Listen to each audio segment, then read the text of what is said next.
Saya masih mendengarkan musik Ustadz dan agak susah untuk meninggalkan musik. Mohon penjelasannya kenapa sih musik itu haram? Bukankah banyak dai-dai syiar menggunakan musik dan lagu Ustadz? Tentunya Ibu, dalil kita bukan dai, dalil kita Al-Quran dan hadis. Adapun dalam hadis, telah banyak hadis menunjukkan akan haramnya musik.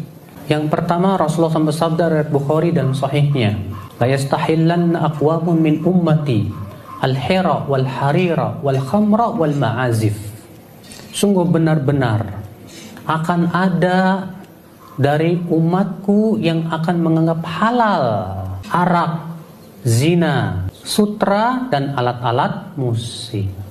Lihat, Rasulullah mengatakan akan ada dari umatku menganggap halal ini semua. Hadisnya saya dalam riwayat Bukhari, ibu-ibu sekalian. Dalam riwayat Ibnu Majah, Rasulullah SAW bersabda, sayakunu khasfun wa qadfun wa maskhun. Faqila mata dzalika ya Rasulullah? Qal idza dhaharatil ma'azif wal qainat. Nanti benar-benar akan ada bumi yang akan ditenggelamkan, dilempari dengan batu, dan orang-orang yang dirubah akhlaknya dan rupanya.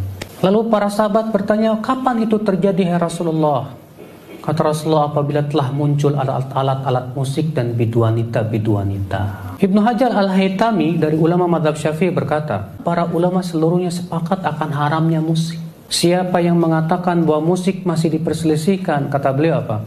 Sungguh ia telah bodoh dan mengikuti hawa nafsu. Karena sebetulnya betul kalau kita perhatikan, seluruh ulama dari kalangan sahabat, tabi'in, tabi'ut tabi'in, semua sepakat akan haramnya apa?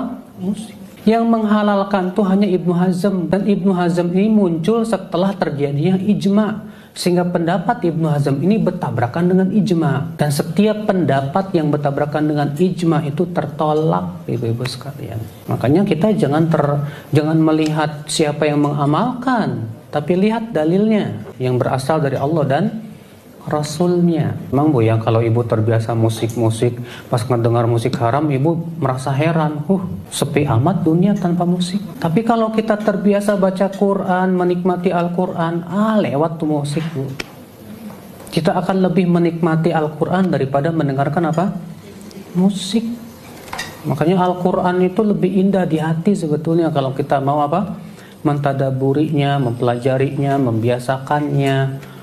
Bahkan Ibnu Qayyim berkata apa Bu? Tidak akan bertemu dua cinta dalam hati seorang hamba, cinta Al-Quran dan cinta nyanyian.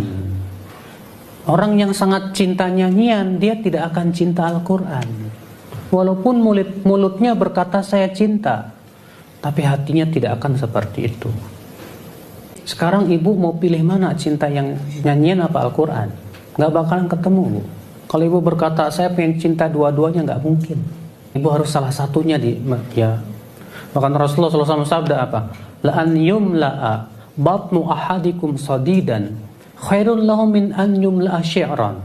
Lebih baik perut seseorang dipenuhi oleh nanah daripada dipenuhi nyanyian.